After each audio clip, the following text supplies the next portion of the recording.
Hey guys, Emily Muchanti here, and I'm back with another video about intervention. And today we're going to talk about something that I get asked all the time, and I kind of drop little hints here and there in videos, but today we're going to go and look a little more closely at some of the curriculum, publishers, and programs that I have used in my reading labs over the years that I personally have had a lot of success with. Now, we know there's a ton out there. There is a lot of curriculum. There are some really great things, and there are some real stinkers. And so the goal here is just to share with you what I have used that I have found a lot of success with so that you can kind of explore on your own. This is by no means an exhaustive list because there's just more than I have ever had been able to have my hands on. All right, so that being said, before we begin, I would love it if you would visit my website, readinglabsos.com, join our list, kind of keep up to date. We've got book clubs. There are going to be some mini courses offered, and some things are coming down the pike that I'm really excited about, and I would love, love, love to have you join me. My goal is to try to help you make the most of your interventions without some of the struggle that I had to have early on. So that's our goal. All right. That being said, here is where we are going to start. So the first thing is there's so many different platforms or broad categories of intervention, supports, curriculums, that sort of thing that we can talk about. And so what I wanted to do is start with just kind of some broad categories first. All right, so let's look at computer-based interventions.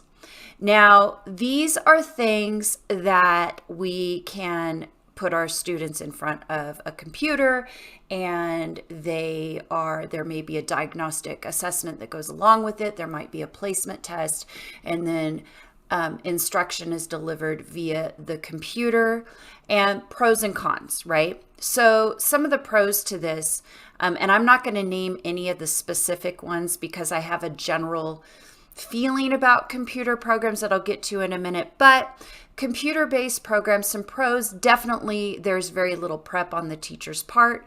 Some of the reports that you can get are pretty nice, and there is a lot of that data collection that can be picked up from those.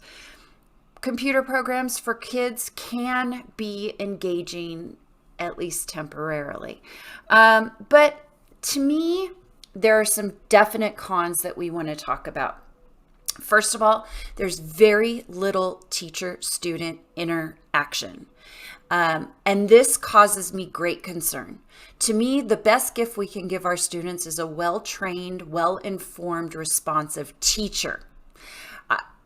You and I both know, as parents, educators, everything else, our kids are in front of devices too much. And the irony is not lost of me that here we are in front of a device doing this. However, we don't need our kids to spend more time in front of the computer, in my opinion. So I don't really like computer programs. They do have their place.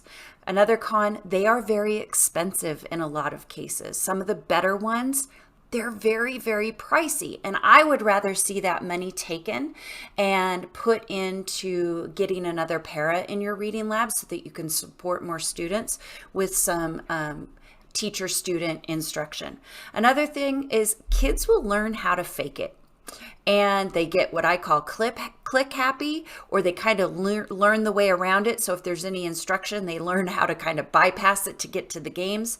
Those are things that you have to be really, really aware of. They have their place. Some of the ways that I have used computer-based programs are about once every 3 weeks while I progress monitor. When I'm progress monitoring my particular group, those kids need to do something that's independent, and so I would utilize some of the computer-based programs so that I could then meet one-on-one with my students.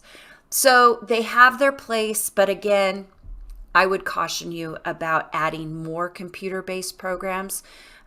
Just my personal opinion. All right, so let's talk about intervention kits. All right, anything that comes in a kit, most things in a kit, I'm very leery of. I don't like how kits are usually grade level based, and they may be claiming to do all of this comprehensive instruction with this student if you just follow their kit with fidelity, right? We know that word, with fidelity. Kits are something that I'm always a little bit hesitant to use. I personally would rather utilize some really good supplemental programs that are going to be things that I could match easily with need, and I know them very well. And I'll get into those supplementals in just a moment. All right. The pros of kits, they claim that they're going to be able to help all kids and that sort of thing. And to me, I have found that they're very cumbersome. They usually have more parts than are necessary, and I just haven't had a lot of success with certain kits. I'm sure there are some good ones out there. I'm not going to go and bag on the particular ones that I've used that I was not happy with. I just don't think that they're going to, meet what they claim to meet. So be cautious when you are looking at anything that says intervention kits. All right, so the next type of curriculum, leveled reading. I'm waiting for somebody to do something. So leveled reading, and I'm very cautious and not a fan of leveled reading. I'm just going to say it right there, kind of drop it and sneak away. A lot of schools are very dedicated to their level reading programs, their leveled reading assessments. I am not a fan of it. I don't think that leveled reading, there's a place for it in intervention, quite honestly. In intervention, we need to be more concerned about finding the skill gaps and filling those gaps. Because if a student is, let's say, at a level H and they're stuck at a level H, more level H doesn't get them out of level H. There's something going on in the with the skills that we need to do. Another problem with leveled reading is you can have kids that have multiple skill deficits, skill gaps, or skill strengths in the same level of reading. And so you've grouped all of these kids, so it really makes your instruction very inefficient. I think that leveled reading tends to use some strategies that are very ineffective, and that can lead to further problems down the road when we've got our first graders in leveled reading, and some of the supports are look at the picture, get your mouth ready, look at the first letter. We're not teaching our kids to use the one strategy that is going to be with them all through middle school, high school, and forever, and that's the word, the code, the phonics. So I'm not a fan of it. To me, it feels that it is more fly by the seat of your pants, because teachers will say they are responsive, which I like responsive teaching, but to me that also means that there's a lack of planning, perhaps, because you're just going to respond to your students.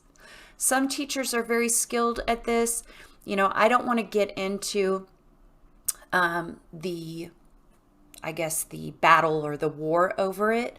However, I think for intervention purposes specifically, this is not where I would put my curriculum dollars into leveled reading. All right, enough said about that. You are welcome to give me a comment in the whatever you call it, the little chats down below, but that's kind of what I feel about that. The last type of major curriculum that I want to talk about are scripted programs or scripted curriculum. And I had very strong feelings about things that were scripted very early in my reading career, but there are some pros and cons to scripted programs. Some of the pros are that scripted programs tend to lay out very explicitly what we are to teach. And so it does give you a method and a model for direct instruction. And I like that. And something, when I was talking to Dr. Staller about this, she said one of the best ways to get good at direct instruction, and please, I'm paraphrasing, but scripted programs can kind of give you that progression. And I really took that to heart. There's very little prep with scripted programs, and we all know that we like little prep, especially in interventions when we are working with kindergarten through 5th grade or 6th grade, and we're dealing with, 100 kids or more coming through our labs. Our prep time is very limited. So that is a nice thing. Another benefit is that scripted programs can be delivered by people with minimal training. So if you have paraprofessionals that are in your programs, a scripted program can give them the layout, and that is kind of a benefit. Now, some of the cons to scripted programs that I have felt and have experienced and heard is that people feel that there's a lack of creativity, or that it might feel robotic, that the instruction can feel robotic. And I would agree to a certain extent. But what it does do, I think the pros of it can outweigh the cons. And that is that once we understand the progression of that instruction, we can tend to put our own spin on it. I know the word fidelity, I get that, but again, a well responsive, knowledgeable teacher is going to really be able to take a scripted program and make it more impactful, make it more novel, and make it more engaging, because they can be very dry. So those are some kind of those generals. So we talked about computer-based programs, intervention kits, leveled reading, and scripted programs. Now, let's talk about some publishers. There are some publishers out there that I have used over the years that I think have really dedicated themselves, their research, their authors, to align more with what is now the science of reading. And I want to give you kind of a shout out to those publishers, because these are some of the first places I go when I'm looking for something. So one is Sopris. Sopris, I think it's Voyager Sopris now. Sopris has always been a publisher that has aligned with the science, that has dedicated itself to direct instruction, skill-based instruction. They've got some great supplemental programs that I'm going to share with you in just a moment. Amplify is another one. We've got some programs that you can look at. They tend to fall in line with the science of reading. 95% Group. I love 95% Group. I have such a great, profound respect for Dr. Susan Hall, co-founder of 95% Group, and I'm going to show you some of those in a moment. And Zaner Blosser has some really great programs or products as well that you may want to consider. So there are others. I would love to hear some of the other ones. Again, this is not an exhaustive list, and if you've got some, share them with me. All right, so here's what I'd like to do next. I've actually, I thought it would be nice if I could show you each of these programs, and I thought about editing. I'm like, I'm not an editor. So I'm going to share my screen and show you some of the programs that I have used so that you can get a visual of where those are. And I will also drop the links of all of these in the comments down below or in the show notes. So give me just a second to do that, and we will start. Okay.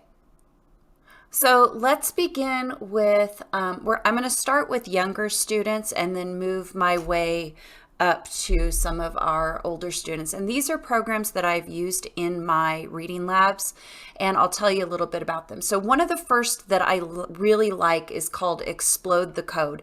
And this can be found at Rainbow Resources. It can also be found on Amazon. And I really like this program for my youngest students. I used this for students in grades K and 1 and my well below kids in grades 2. I did not use it beyond. It talks about, first of all, these are not grade levels that the program uses, but they're more levels.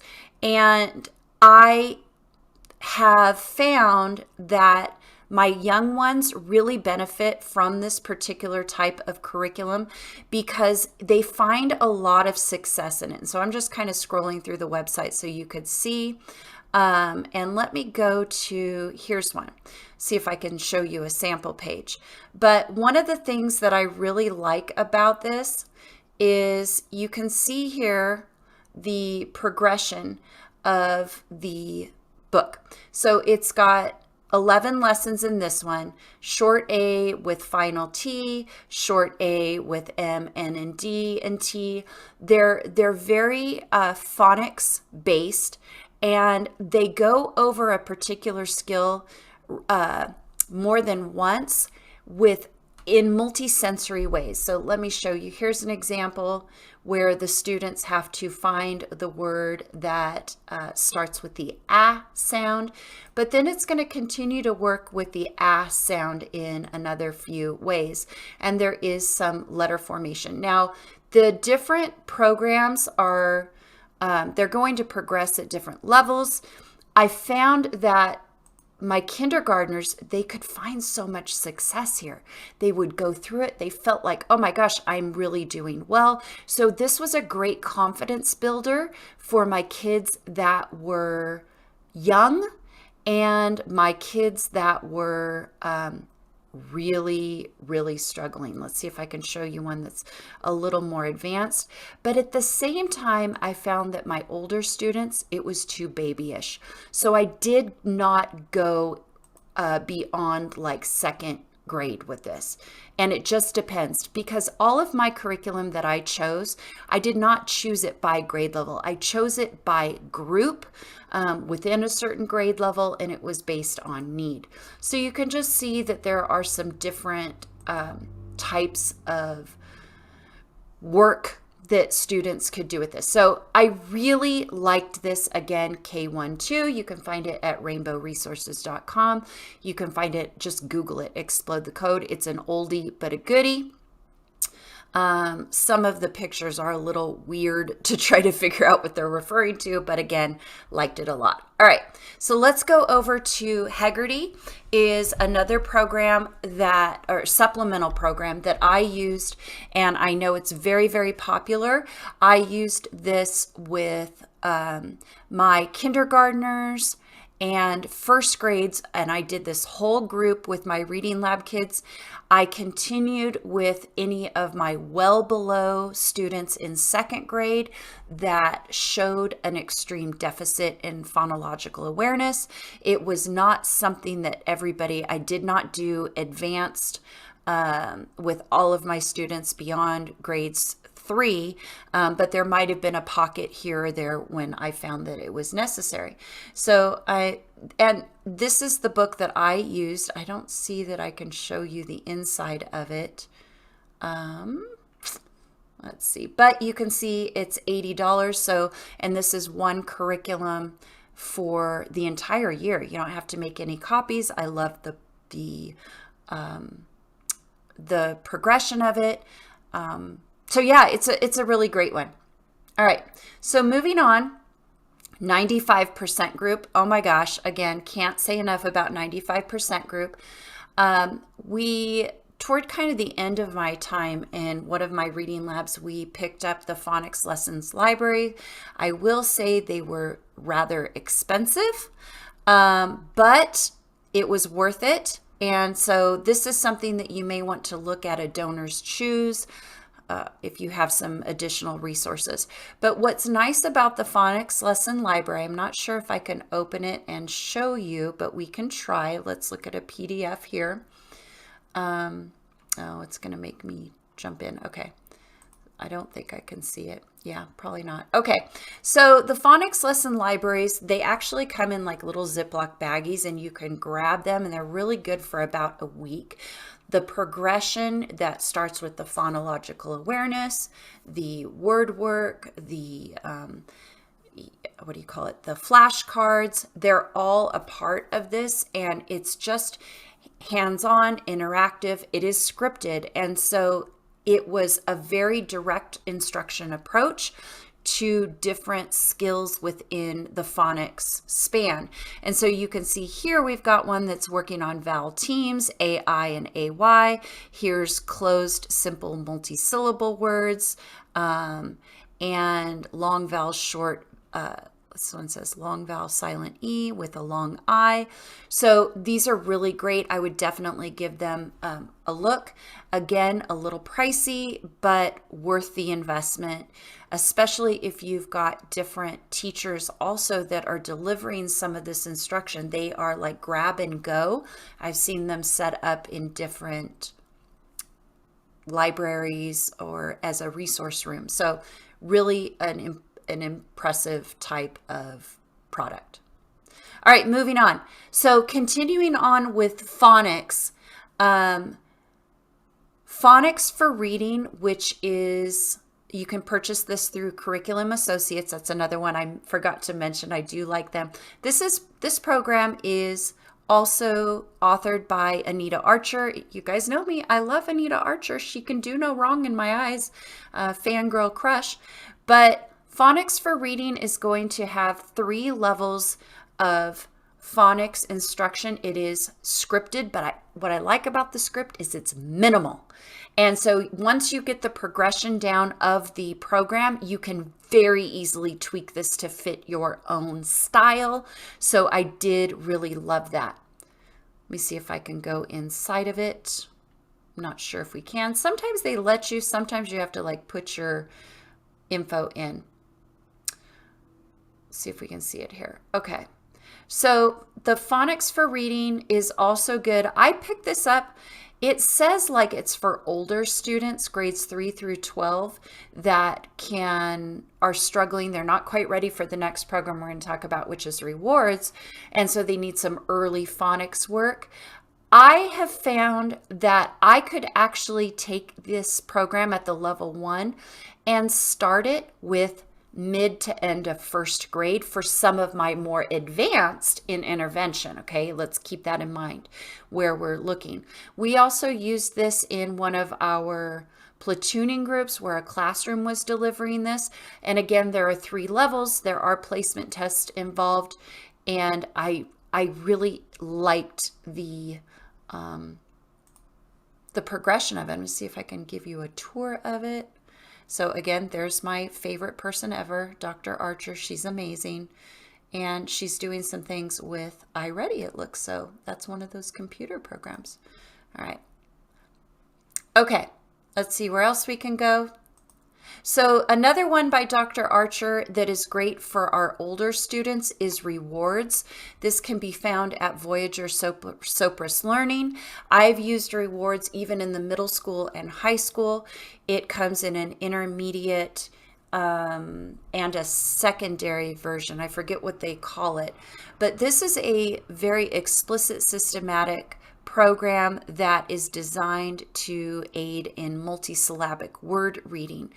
And I love it. There are, let me see if I can show you some insides. They also have some programs that for the secondary level that actually utilize social studies and science expository text, and it builds in a fluency component. I've used that at the middle school. So it was a wonderful, wonderful program. I have used rewards writing as well, which is very explicit and laid out and somewhat scripted. I think for your most struggling writers, this is also a good program to consider and look into.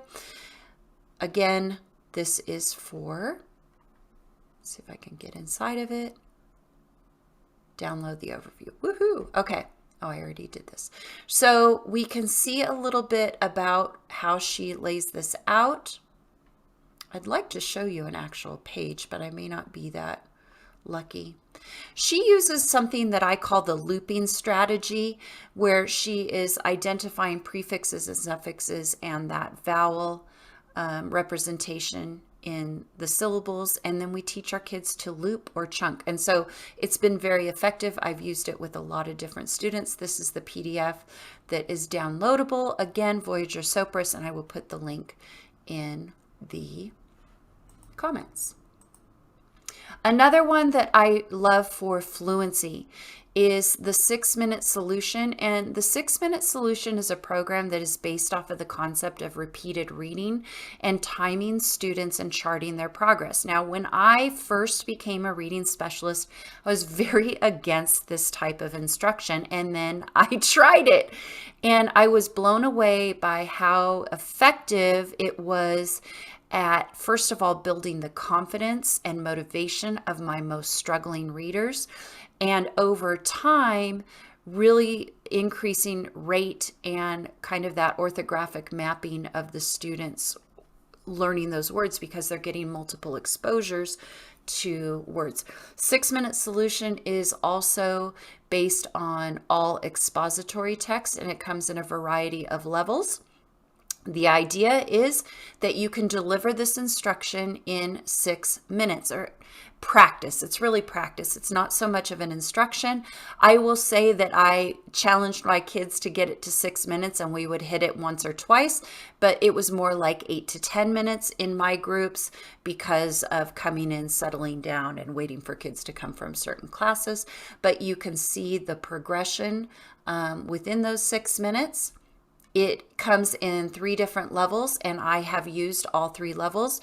When I was in middle school and high school, I used the secondary level that has the readability from grades 4 through 9. They're a little more interesting for those particular students. Primary has a readability of first through 3rd grade, with an interest level in kinder through 3rd, and you can see here the intermediate level. Now, the primary level comes also with fluency passages that have words like high frequency words or phonics patterned words, short A words, short vowels, and then it would break them into more. And then the intermediate is pretty much the one I use most often, which comes with, I believe, 20 passages at each grade level, so you could change these out once a week. And they look like so. Addresses multiple levels of fluency. They are the primary level spirals different concepts, which I really like. And then what you can do is actually graph the students' progress. And we did this manually. There may be something now, everything's gone tech. And so this may be something that you could do online. My personal feeling is I want to kind of keep some paper and pencil involved in my program. So 6-minute solution for fluency. I used it with pretty holistically with 2nd grade through upwards of 6th. When I taught middle and high school, I used it then. It was a great way to get my kids to come in and warm up. If you want to know more about how that looks, drop a comment, shoot me an email, readingdiva06@gmail.com, and I'll do another video about that. All right, moving on. So we know that we need some great ways to develop vocabulary in intervention rather than just kind of pulling words from our readings, whatever it is that we're reading. And Read Naturally has one of the best vocabulary developing programs, supplemental programs. I've used this for years. I typically would use it, I would say, end of 4th grade through 6th grade for some kids. Not all my 4th graders were ready for this. So again, I don't match curriculum by grade level. I match it by skill deficits that were assessed, with data. So, but this is a great program. It is developed, published by Read Naturally. Read Naturally was something that a lot of our SPED programs in districts I've worked with have used, and I like Read Naturally.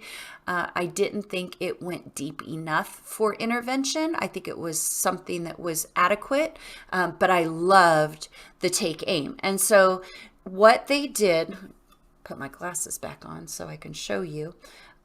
There were explicit direct instruction for vocabulary. So let me show you some samples here. See if we can get a sample. They come in a couple of different levels, and there is, I would use this in small groups. They call this a semi-independent format.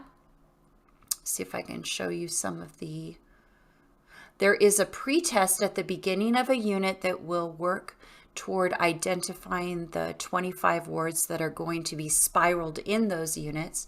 And it's going to have 4 lessons in each unit. You can see the progression here, followed by a post-test. And so what I like is there were these themes. So this first one here was about mysteries, and these are all of the words. I mean, look at these words. Polysyllabic words that are high utility tier 2 vocabulary words. And we would give the pretest to see if the students knew them. Generally speaking, probably not. And 6 words were then introduced with one of the 4 stories. And so you can see these words, tracking, intriguing, call, and so on.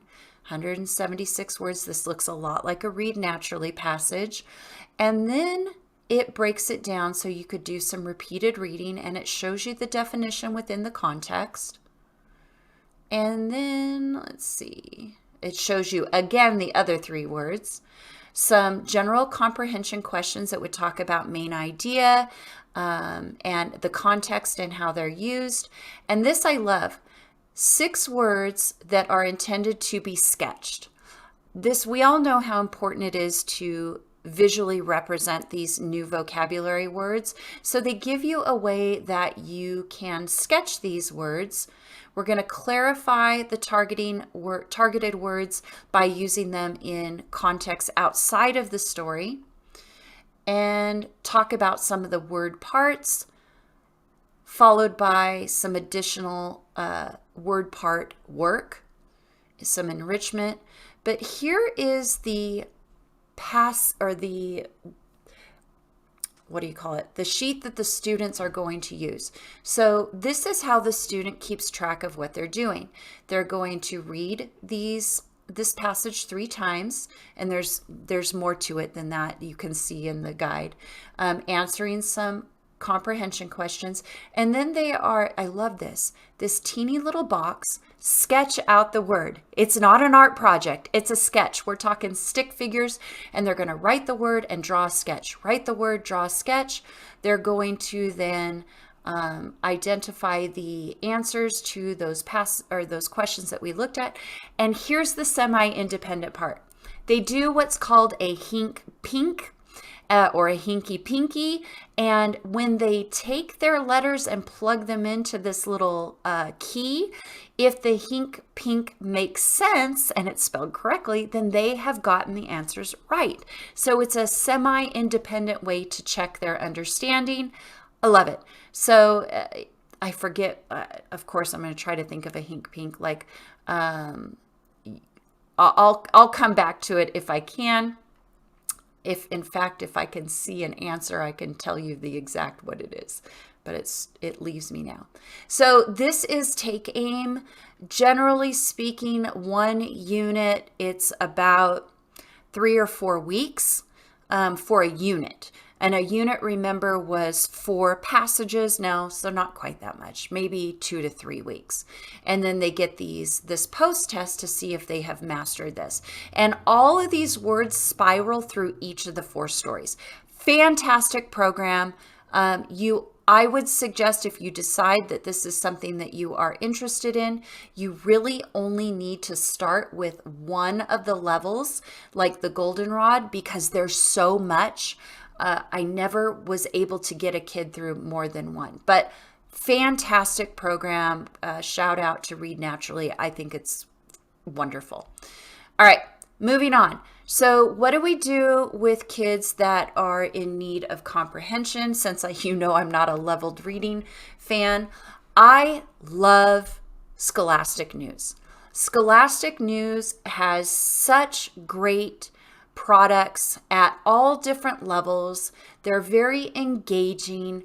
They come with a lot of student supports, and I would use these either with students who Phonics was in place, Fluency was in place, but they were struggling with the comprehension using those text features.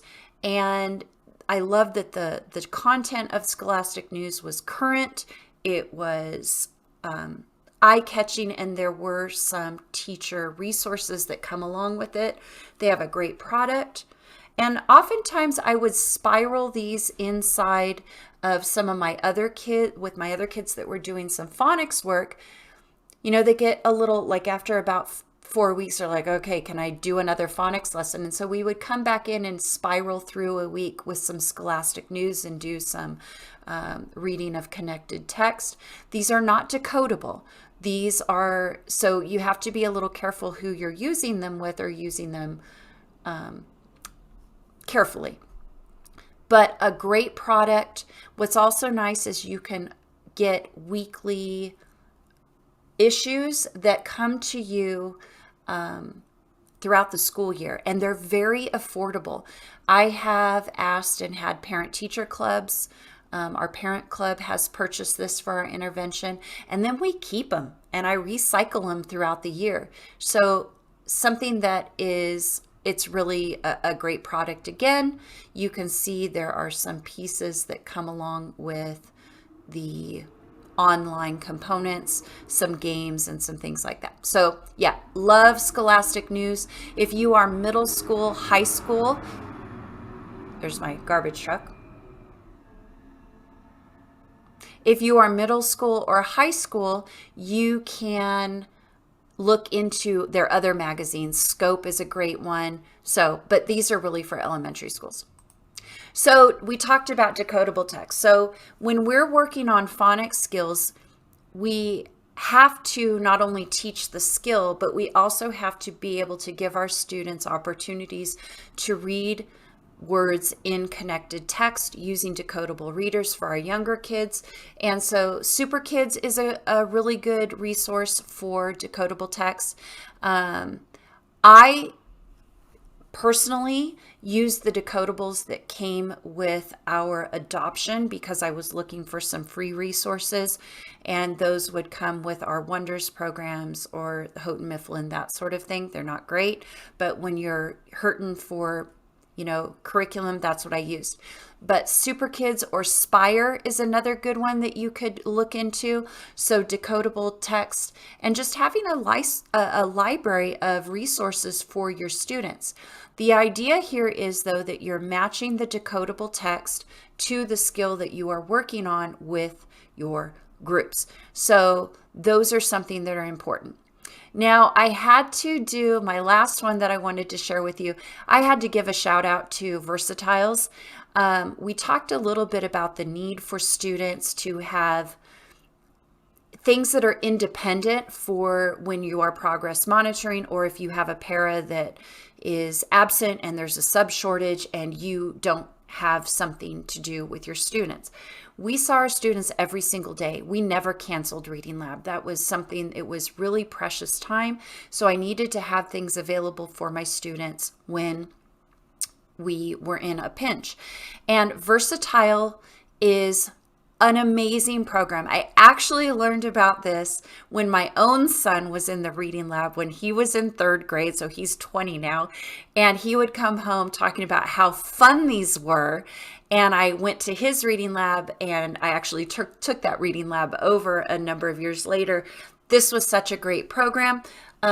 These let me just give you some of the ideas of what this are. So it is a skill, and I know I said I don't like kits, but these are individualized programs with these little tiles that students can actually complete these activities independently, and it checks their understanding. So let me show you a little bit about how it works. There is a video. I'm not going to show you the video, but these little kits here are numbered, and each number represents the question on a certain page in the workbook, and then the students put their answers, and I don't know if you can see it, it doesn't look like it here, but each of these little blue areas has a letter, and so the number corresponds with the letter correct from the workbook page.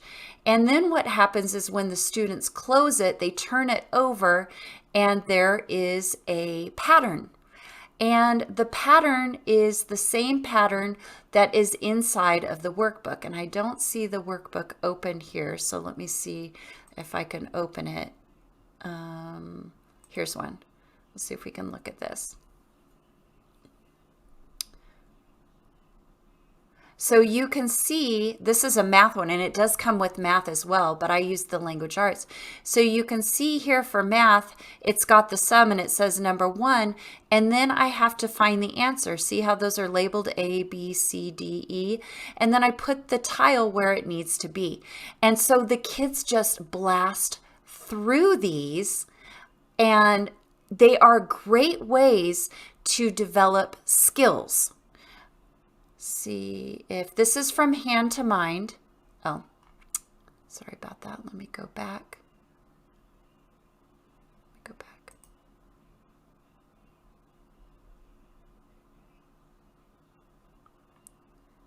Okay. So hand to mind has created this, and you can collect the sets. And for example, I did the English. There was a language arts one, and I would get the small group kits, okay? So it came with like 5 or 6 of the same workbook and a set. No, that's not the one I did. I apologize. I did the classroom kit. And they would come with grade levels, and I would get various workbooks that focused on ELA, and I would get a set of these little, what are they? The tile sets themselves. And I would have a few grade levels available. Every single grade level I had loved this. They didn't use them often. We do our Brain Game Fridays, and sometimes the kids, instead of playing a game, they would want to do versatiles. And so the skills, they're either skill specific, and I could match them for phonics, for vocabulary, or for comprehension. And it was just a really great supplemental that I was able to have. I will say this, I did use them for intervention purposes, and the kids would always need to go down a grade level or 2 because I had to get them where they were. So just a point about that. Okay, so there you have it. That was a long one. And there are so many great programs out there that you can use. I would highly recommend looking at supplemental programs that you can match for smaller durations. And I think you get more bang for your buck that way. They tend to be a lot less expensive than some of these big giant intervention kits. And you know how I feel about the intervention kits. So I hope that gives you an idea. Places to look. Again, not an exhaustive list. I would love it if you would tell me some of your favorites. I know I've forgotten some, but the idea here is to be smarter than your curriculum, right? Be smarter than your publishers and be able to look for things that are going to be successful in engaging with your student that is designed to help them remedy those skill deficits that they have. All right, that's it for now. First of all, thank you for what you do. Remember to like, subscribe, share this video, please. I'm almost at 1,000 subscribers. Oh my gosh, I can't wait until we get to 1,000. There's going to be a little giveaway when we do that. So, and join me at readinglabsos.com. or my Facebook group by the same name. I would love to have you join the conversation. Thank you for what you do. You have a heart of gold, and bye for now.